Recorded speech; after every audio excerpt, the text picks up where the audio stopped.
Hello guys, this is Low Tech Gaming here, and here we have the 6th day of warfare, and from it, I believe this war, World Conquest 19, is in fact the bloodiest conflict in Foxhole history. Looking at these stats here, it is really apparent. To put this into perspective, the last war, World Conquest 18, that lasted for 20 days, almost a month, only had a little less than 500,000 casualties, while World Conquest 19, in its 6 days of running, has already not only met 500,000 casualties, 500,000 casualties, but has exceeded it in about a quarter of the time. So if this war, which looks like it might continue on for another couple of weeks maybe or so, might be the first world conquest to ever reach 1,000,000 casualties, I believe. And this is daunting, as simply the casualties taken in this war have been staggering. Just looking at all these over here, we have, actually this is kind of sad because these numbers over here in the home territories for the Wardens are probably people who have been run over by, logistical drivers. So if you've ever been run over by any trucks roaming around the home regions, this is probably you up here. But looking at the core territories, and so even the colonial home regions kind of are included in this. This is where all the mainstay of the battles have taken place. Even the skirmish regions, each one of them has basically almost 25,000 casualties on both sides. The bloodiest one apparently is, it's close. For the colonials, it is Frantic Coast. I think I know why. They launched multiple unsupported attacks and incursions into the region, and this resulted in most of them fighting with only pistols. And while they still fought on bravely, they still took huge amounts of casualties there. Granted, with them only having pistols and probably just using spawns without using actual shirts, essentially, they probably, in terms of logistical wise, cost the Wardens more to put them down than anything else. But no, that is absolutely insane. That's almost 100,000 casualties in one region. For the, the Wardens, so it looks like Umbra Wildwood was the bloodiest region to fight over. I never fought over there. I spent most of my time in Deadlands, fending off, incursions from the south, so trying to push them out.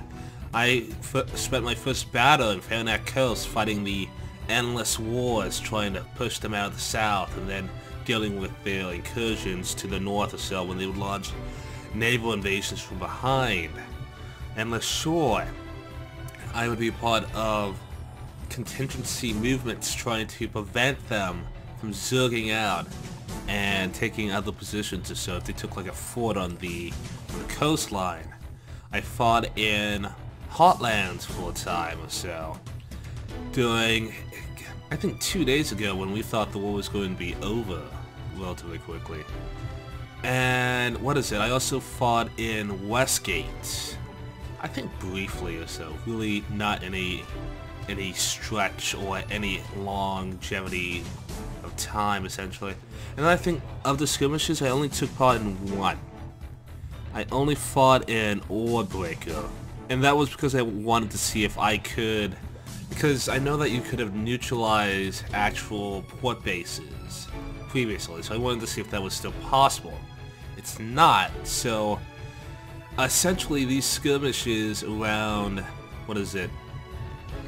and this is Orebreaker Isles, the only skirmish map that actually connects to the actual wider war, so from Morin County, Farnack Coast, and Westgate's coastlines, essentially.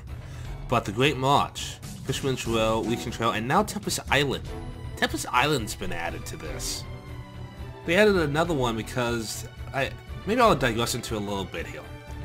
So one of the Well, the problems or so, well, it wasn't a problem in the previous war because the fact that it never got over like 400 or 500 players. And because of that, you could still have just the standard like 9 region affair without the result of regions just being locked down and players not being able to get in border hop essentially. You have this interesting situation with 1,000 players where if these skirmishes did not exist, there would be no way to actually get all these people playing, essentially. And they need to play, they need to enjoy Foxhole because of the fact that we have a huge influx of players, and we need to keep them, we need to keep all of them, essentially. And if they are literally going to the game, and then summarily being stuck in the home region, I think it shows it. No, it doesn't. But, there were times like 50 to 60 people just in the home region unable to go anywhere, so I think I was on the other day trying to play and I could not even get into any of the, what is it, the home regions for the Wardens, simply because of the fact that they had so many influxes of players coming in, which was staggering. So it is interesting how this is working out. I can think of, I only have 2 real solutions to this or so. Actually, technically 3. The first one is the easiest. You have Fisherman's Row that's located right here. Actually, no, you have Ore Breaker's Isles that's located here. And then you probably add like Fisherman's Row. What is it? You probably, I would maybe add it to the other side or so. Kind of like these offshoot regions, basically. But you find a way to connect these to the actual war. Tempest Island is technically over here. And maybe you add like another island like over here or so. And then you have it where like from these 2 islands they can go and connect to one another. And then also connect to Westgate and Fairnet Coast. So something that adds more islands. So add like a 4th island like region to that. But then add those maps in an area where they actually connect to the region.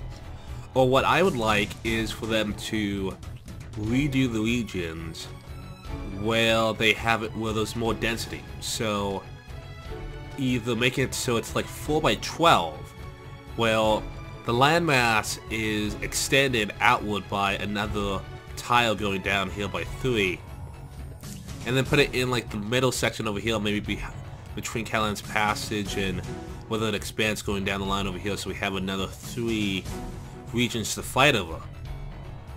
Or the other way around. And then what you do is you just make 3 separate maps, or you could probably just maybe modify Great March or Eastern Trail, just make another map to fill in that gap so you have more density or so, more regions to actually take over essentially. Or this is the 3rd option, which is I guess the hardest one, but doesn't require making any more maps or making any more layouts essentially. And that is to increase the player count on a region-to-region basis. Like currently it is capped out at I think 160. So you can only have 80 players from each side on a particular map. And I think the reason for that is that the regional servers cannot handle more than that or so without having some lag spikes or so. I'm not sure if this is completely server-wide or if they expanded the durability of the service that could probably handle more people, or if it is more of a technical issue with Foxhole and the engine it's on, where it is unable to support any more players than 80 on each side, as more would result in huge lag spikes and just technical glitches or so.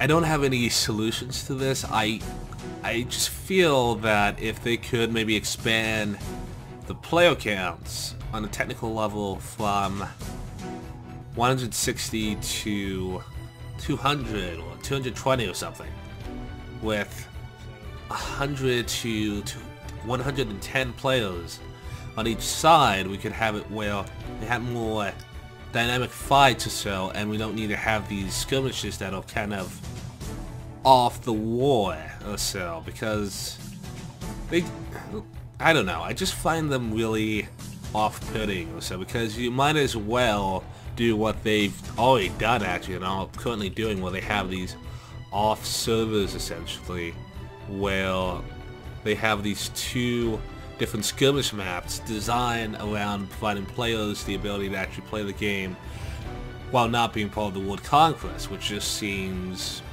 ridiculous, to the sense that they could literally unlock every single skirmish map or so, put it into world conquest in a sense of the count of victory cities applying to the overall war, and even add in Tempest Island or so. Tempest Island has, what is it? I don't think it has ever, I can't remember it being a skirmish map. I think the only time I fought over Tempest Island was when the zombie event was going on. So the idea that they would have to pull this island out of the mothballs and put it into the game in order to support the overwhelming population is just, it is incredible. It's nice to see that we have that many players, but it's also a sign that the game needs to vertically increase.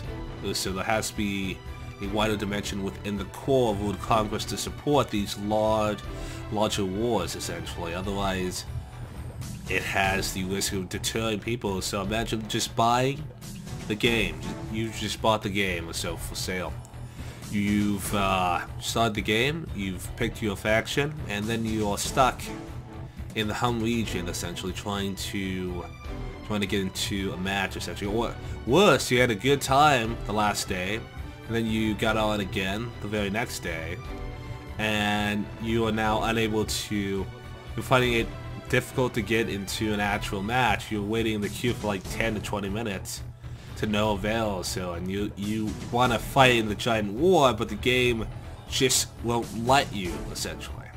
I mean, the reasons for this is all are clear and obvious, and they're not malice, but it's still a bad impression, so that's not what we want. We wanted to keep all the players together essentially. We don't want to deter people from the game, because the game is so much more fun when you have more people. So technology goes by so quickly.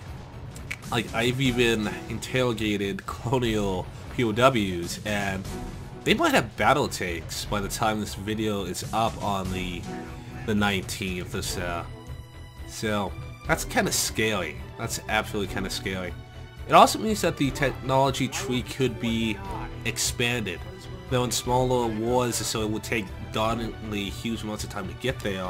In larger wars, I feel like it would be more interesting or so, to see more and more vehicles, different types or so, and new technologies added to the game as well. I think it would be really cool.